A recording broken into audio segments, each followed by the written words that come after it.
शुक्लां ब्रह्म विचारसार परमा आद्यां जगद्व्यापिनी वीणा पुस्तकधारिणीम् अभयदा जाड्यान्धकारापहा हस्ते स्फाटिकमालिकां विदधती पद्मासने संस्थिता वन्दे तां परमेश्वरीं भगवती बुद्धिप्रदां शारदा।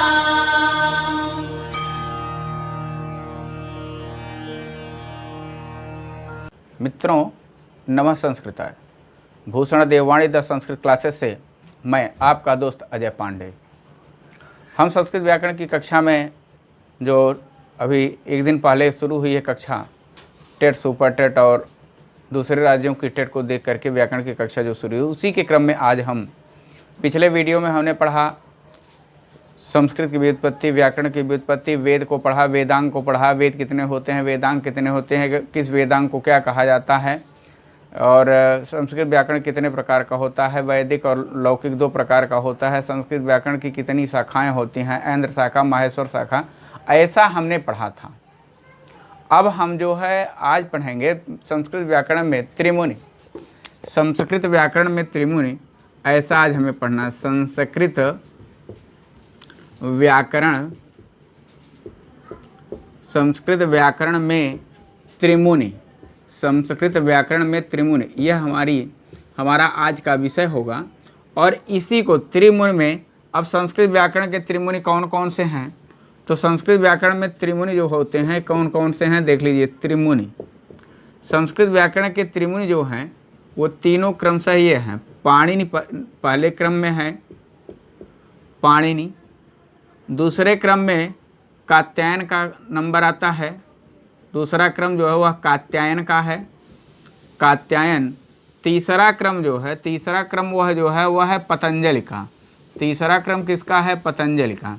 तो अब आपसे पूछा जाए कि पाणिनि का कौन सा क्रम है त्रिमुनि में? त्रिमुनि में पहला क्रम पाणिनि का है, दूसरा क्रम किसका है? कात्यायन का है, तीसरा क्रम किसका है? पतंजलि का है। ये है। अब इनमें से हम एक एक की चर्चा करेंगे और कुछ बोर्ड पर लिखा जाएगा, कुछ आपको आप लिख लीजिएगा। तो अब पाणिनि, सबसे पहले हम पाणिनि की चर्चा करेंगे। तो पाणिनि,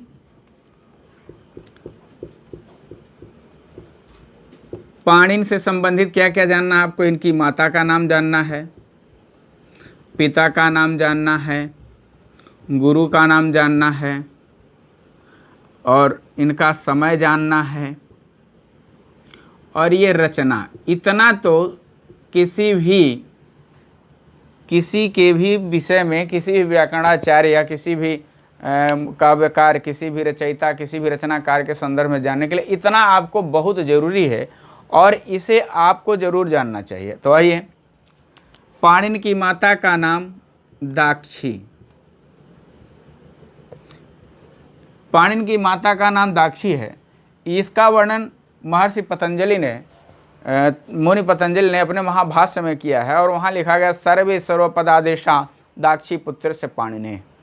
सर्वे सर्वपदादेशा दाक्षी पुत्र से पाणिने, ऐसा वहाँ पर मिलता है। कहाँ पर? पाणिनि के महाभाष्य में, पतंजलि के महाभाष्य में। पाणिनि के महाभाष्य में नहीं, क्षमा कीजिएगा, पतंजलि के महाभाष्य में। पाणिनि के पिता का नाम, पाणिनि के पिता का नाम पणिनि अथवा सलंक था। पाणिनि के पिता का नाम पणिनि था या फिर शलंक था।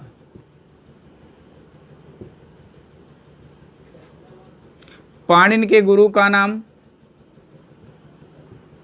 उपवर्ष, पाणिनि के गुरु का नाम थोड़ा सा छोटा हो रहा है, गुरु का नाम उपवर्ष, वर्षाचार्य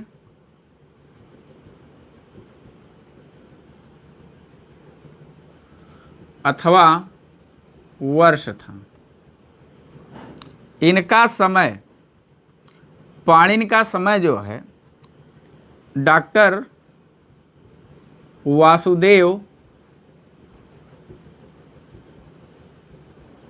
शरण अग्रवाल, डॉक्टर वासुदेव शरण अग्रवाल और मैक्स मूलर,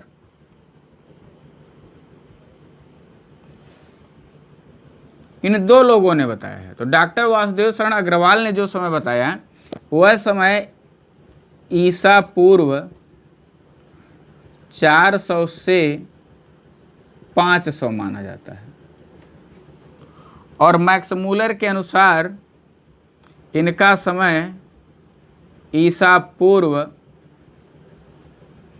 350 है। रचना अब इनकी पढ़ना है, तो रचना के बाद अब इनके गुरु मिल गए। अब ये अध्ययन कहाँ किए होंगे ये भी जानना पड़ेगा। तो अब एक और हेडिंग बना लीजिए, ये हम लिख सकते हैं कि शिक्षा प्राप्ति स्थान, शिक्षा प्राप्ति स्थान, ये बना ले, शिक्षा प्राप्ति स्थान। शिक्षा प्राप्ति स्थान किसका? पाणिनि का। जब हम इतिहास पढ़ते हैं, इतिहास के पन्नों में इतिहासकार के द्वारा इनका शिक्षण कार्य जो इन्होंने अध्ययन किया वह तक्षशिला में किया था। लेकिन संस्कृत के इतिहास में, चूँकि हम संस्कृत के विद्यार्थी हैं तो हमें संस्कृत को पढ़ना होगा, तो संस्कृत के विद्यार्थी होने के कारण जो संस्कृत के इतिहास में मिला वह इनका शिक्षा प्राप्ति का स्थान नालंदा विश्वविद्यालय। कौन सा? नालंदा, नालंदा विश्वविद्यालय, नालंदा विश्वविद्यालय, नालंदा विश्वविद्यालय में इन्होंने शिक्षा ग्रहण किया था। अब मान लीजिए ऐसा प्रश्न बताए इतिहासकारों के अनुसार, तो तक्षशिला जान लीजिएगा। इतिहासकारों के अनुसार नोट कर लीजिए, करना है तो इतिहासकारों के अनुसार पाणिनि ने तक्षशिला में अध्ययन किया था, और संस्कृत व्याकरण के जो मनीषी हैं या संस्कृत का इतिहास जिन्होंने लिखा है, ऐसे लोगों के द्वारा जो चर्चा की जाती है, ऐसे लोगों के द्वारा बताया गया कि पाणिनि ने नालंदा में शिक्षण किया था, अध्ययन किया था, पढ़ा था, शिक्षा ग्रहण किया था। आइए अब इनकी रचना के क्रम में इनकी सबसे प्रसिद्ध रचना जो है, जो टेट, सुपर टेट, सीटेट में प्रायः पूछी जा सकती है, वह है अष्टाध्यायी। अष्टाध्यायी। अभी एक इनके 5 नाम हैं, वो त्रिकांड कोश है, पुरुषोत्तम दास की रचना है, उसकी हम चर्चा करेंगे। पुरुषोत्तम दास नहीं, पुरुषोत्तम देव की रचना है, उसकी चर्चा हम कर लेंगे कि त्रिकांड कोश में इनके 5 नाम मिलते हैं, और उन 5 नामों को हम पढ़ लेंगे। तो पहले इसको देख लें, अष्टाध्यायी। अष्टाध्यायी में कुल 3965 से लेकर के 4000 सूत्र तक की बात आती है। तो अष्टाध्यायी में लगभग 4000 सूत्र हैं, 8 अध्याय हैं, और प्रत्येक अध्याय में 4-4 पाद, मतलब 32 पाद, 8 अध्याय, 32 पाद और 4000 सूत्र। इसको इस तरह से लिख लीजिए, अष्टाध्यायी में 8 अध्याय, प्रत्येक अध्याय में 4 पाद अर्थात 32 पाद, और सूत्रों की संख्या 3965 से लेकर 4000 तक स्वीकार की जाती है। लगभग 4000, लगभग 4000, नीचे लिख लीजिए आप, लगभग 4000। अष्टाध्यायी का प्रथम सूत्र जो है वह वृद्धिरादैच है। नोट कर लीजिए, अष्टाध्यायी का प्रथम सूत्र वृद्धिरादैच है। वृद्धिरादैच हम लिख देते हैं यहाँ, वृद्धिरादैच। और अष्टाध्यायी का अंतिम सूत्र अ है। अष्टाध्यायी का प्रथम सूत्र क्या है? वृद्धिरादैच। अष्टाध्यायी का अंतिम सूत्र क्या है? अ। अब इन रचनाओं के अतिरिक्त भी महर्षि पाणिनि की कुछ रचनाएं प्राप्त होती हैं, जिनको हम बोल दे रहे हैं या लिख भी दे रहे हैं। दूसरी कृति इनकी जो है अष्टाध्यायी में, आपको अध्याय 8 बताया गया, पाद 32 बताया गया है और सूत्र 4000 लिख लीजिए ऐसे। दूसरी रचना है धातु पाठ। दूसरी रचना क्या है? धातु पाठ। धातु पाठ। तीसरी रचना इनकी गणपाठ। गणपाठ ये पहली कर लें। तीसरी रचना गणपाठ। चौथी रचना इनकी है लिंगानुशासन। चौथी रचना थोड़ी बड़ी है, यहाँ लिख लेते हैं।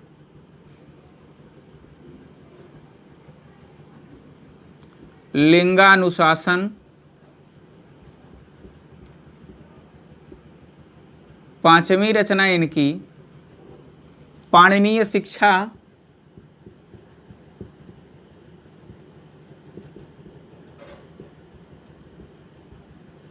पांचवी रचना इनकी पाणिनीय शिक्षा। छठवीं रचना पाणिनि की जो है वह जाम्बवती विजय या पाताल विजय है। आइए इधर से कुछ कम कर दें जिससे रचना बढ़िया से पढ़ ली जाए। छठवीं रचना इनकी जाम्बवती, कहीं कहीं जाम्बवंती भी मिलता है, जाम्बवती विजय या फिर पाताल विजय। और इसमें 18 सर्ग हैं।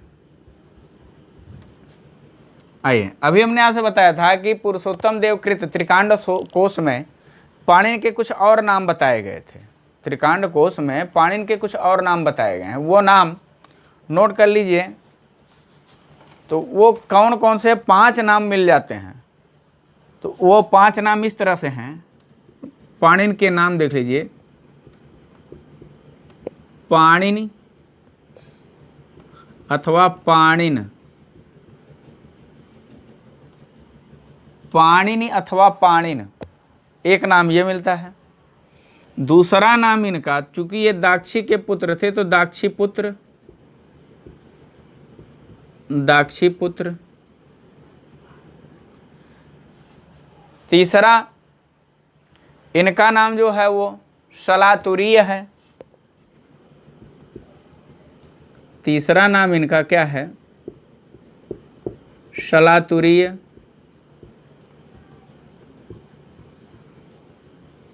अच्छा, सलातुरीय इनका नाम क्यों है?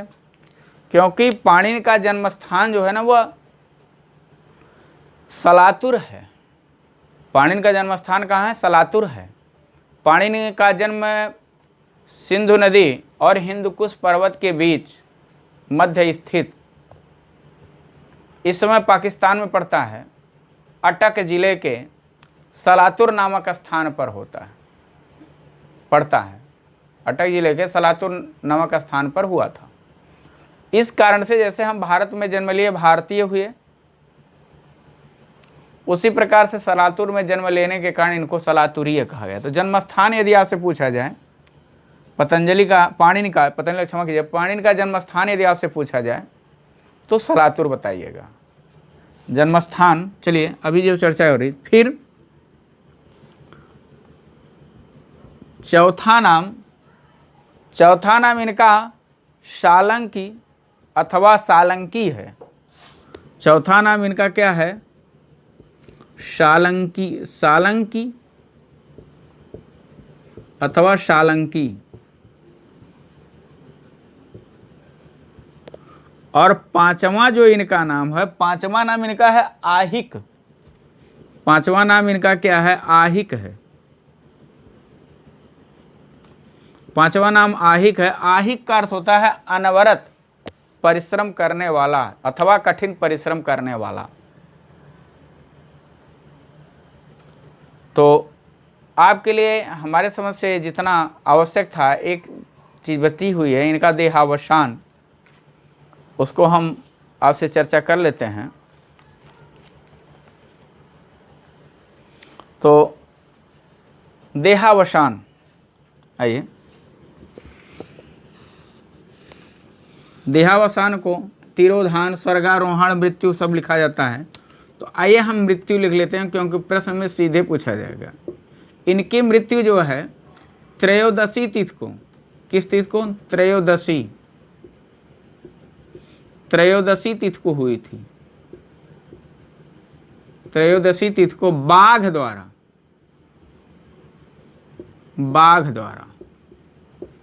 तो पूछा जाए कि कैसे हुई थी, तो बाघ द्वारा हुई। किस तिथि को हुई थी? त्रयोदशी तिथि को हुई थी। इसीलिए व्याकरण शास्त्र त्रयोदशी तिथि को नहीं किया पढ़ा जाता है।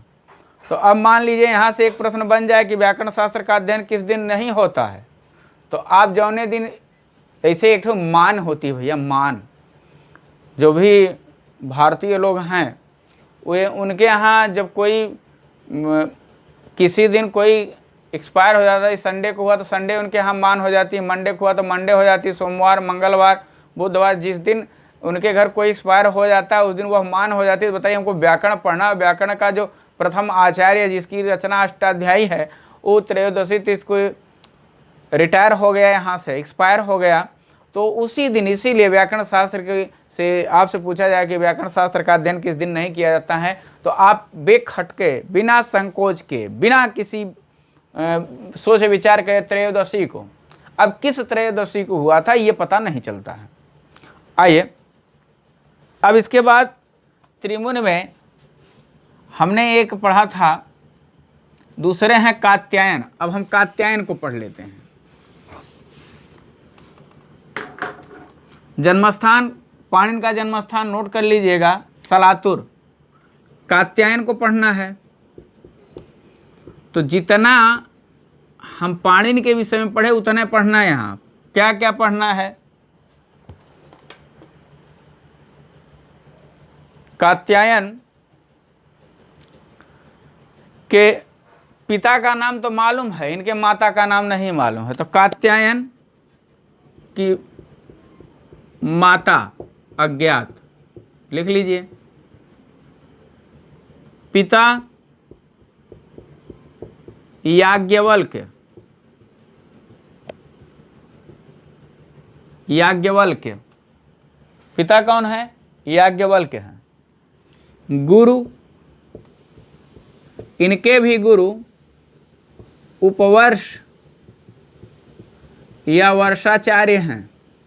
उपवर्ष, वर्षाचार्य, अथवा कहीं कहीं यही नाम वर्ष भी मिलता है।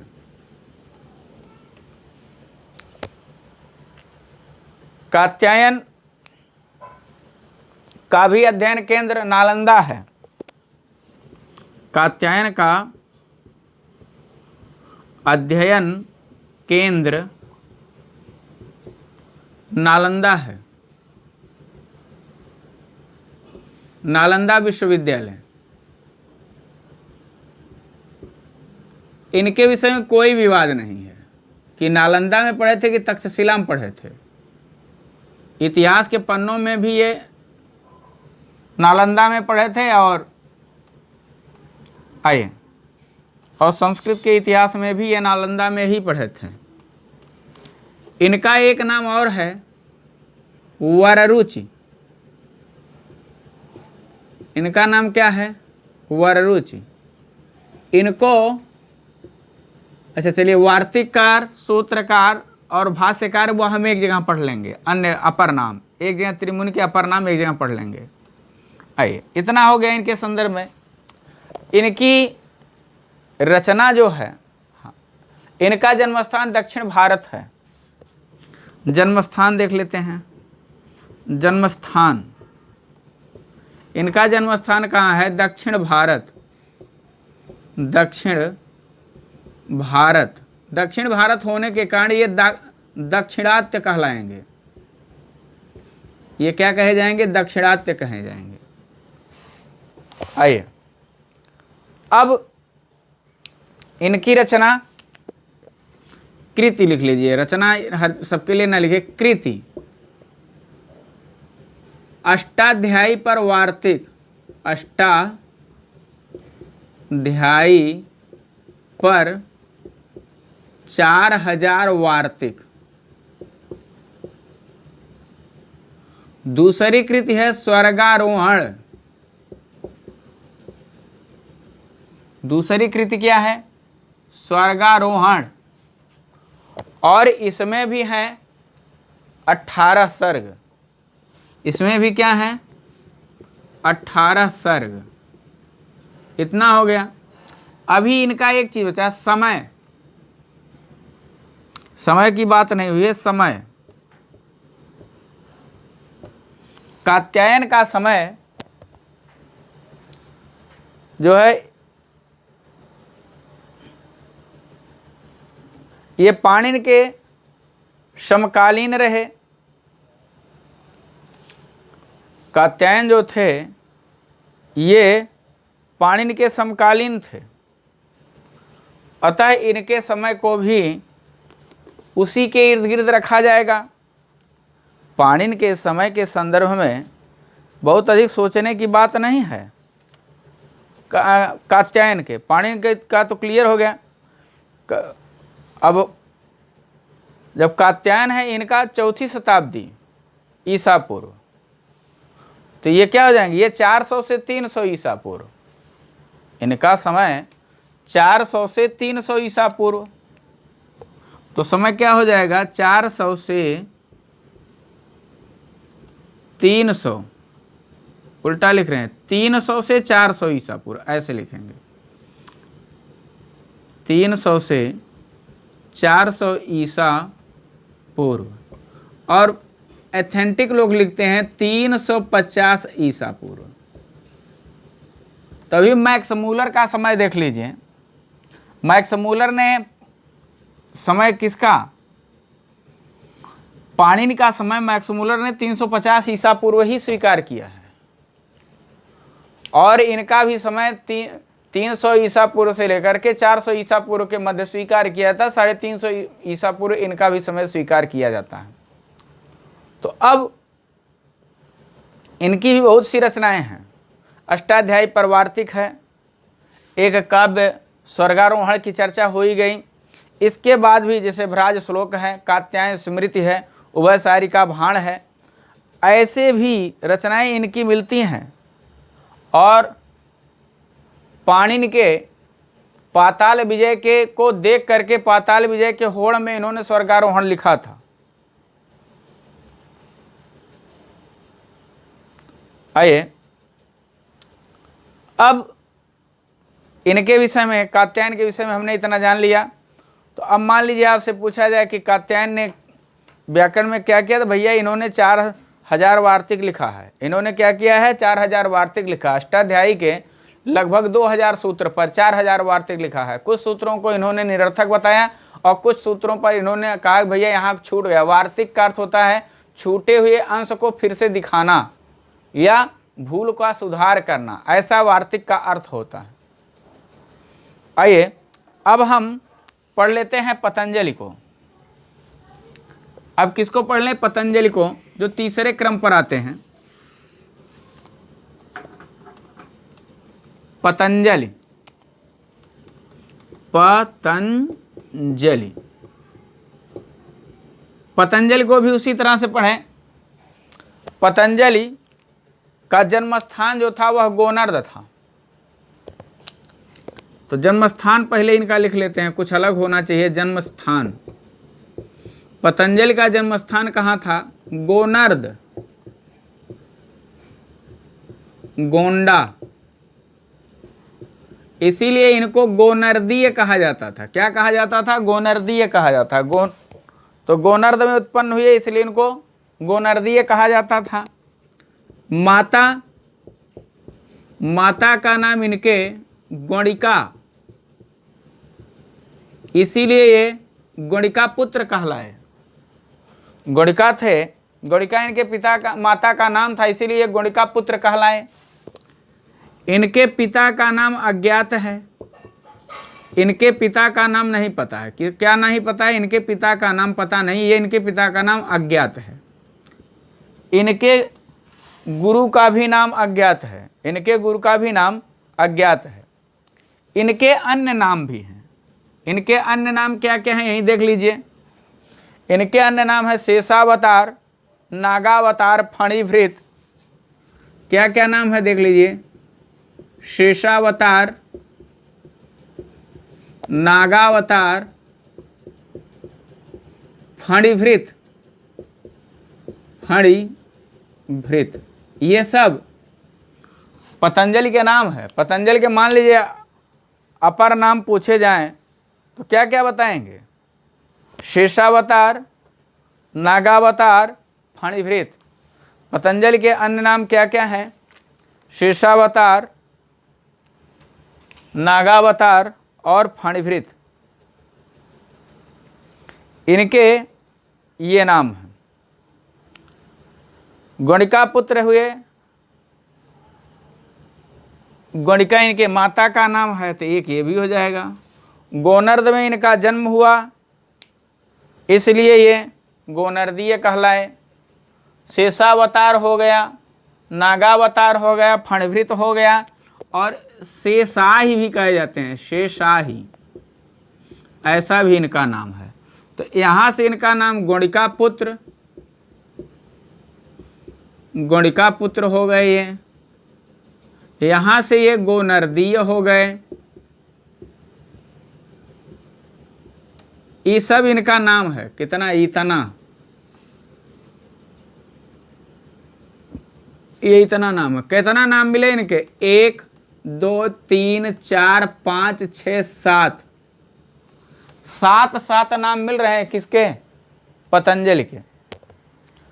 अब पतंजलि का समय ईसा पूर्व 150 ईस्वी, मतलब दूसरी शताब्दी। समय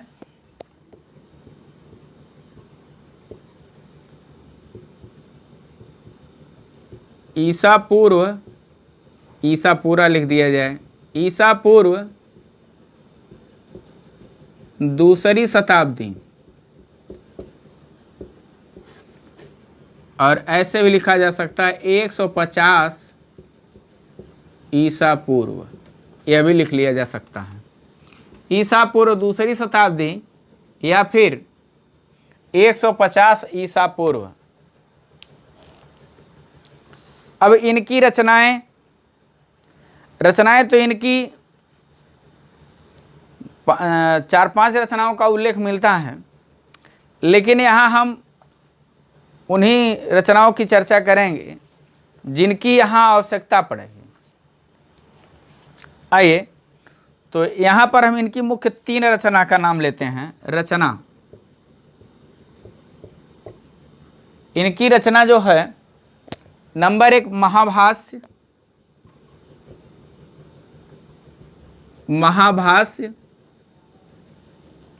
दूसरी इनकी चरक संहिता, चरक संहिता।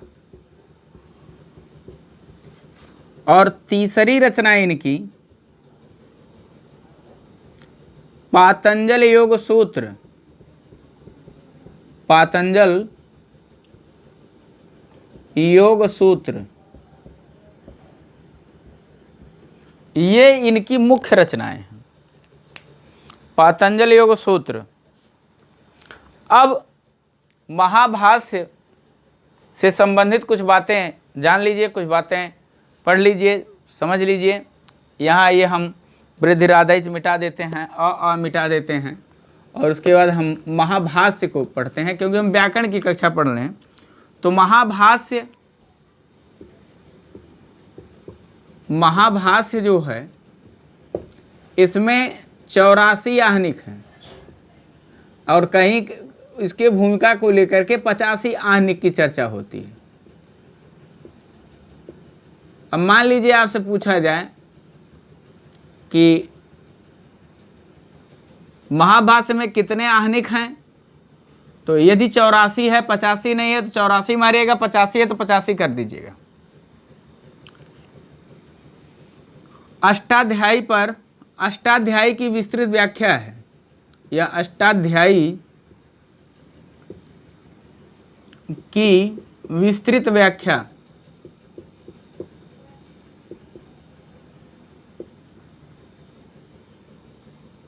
मतलब एक तरह से अष्टाध्यायी की टीका है, संस्कृत में जिसे टीका कहा जाता है, यह अष्टाध्यायी पर विस्तृत व्याख्या है। आइए हम कुछ चीज़ें एक जगह एक चार्ट की तरह बना करके त्रिमुनि को लिख लेते हैं और संभवतः यहीं से ही काम हो जाए। आइए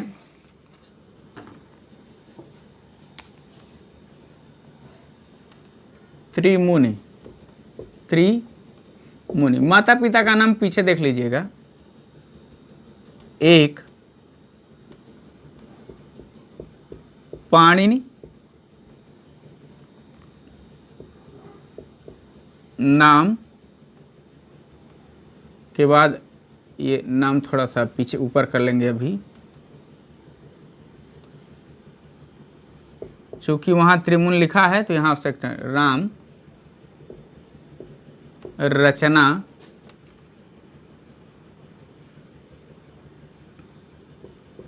कृति और समय।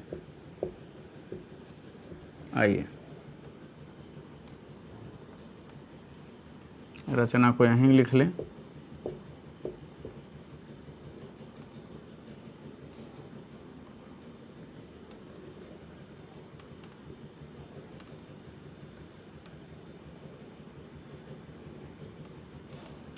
रचनाएं इन्होंने सूत्र किया, सूत्र की किया है, इसीलिए इनका अन्य नाम हो जाएगा। अन्य नाम, सूत्र की रचना करने के कारण इनको सूत्रकार कहा गया। सूत्रकार। कात्यायन, कात्यायन ने वार्तिक की रचना किया, ये वार्तिककार कहलाए।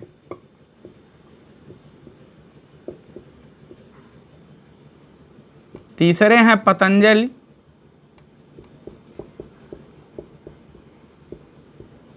इन्होंने भाष्य लिखा, ये भाष्यकार कहलाए।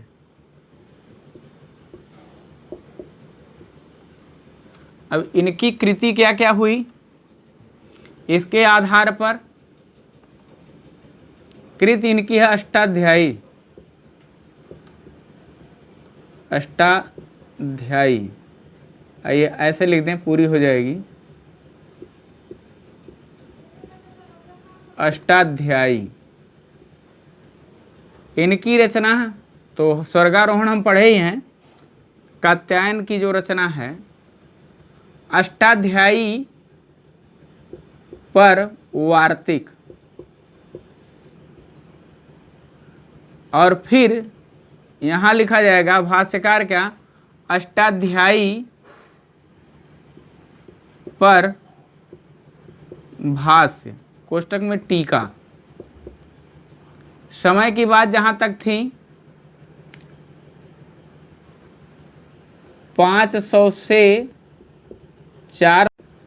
350 ईसा पूर्व, ये भी इनका 350 ईसा पूर्व,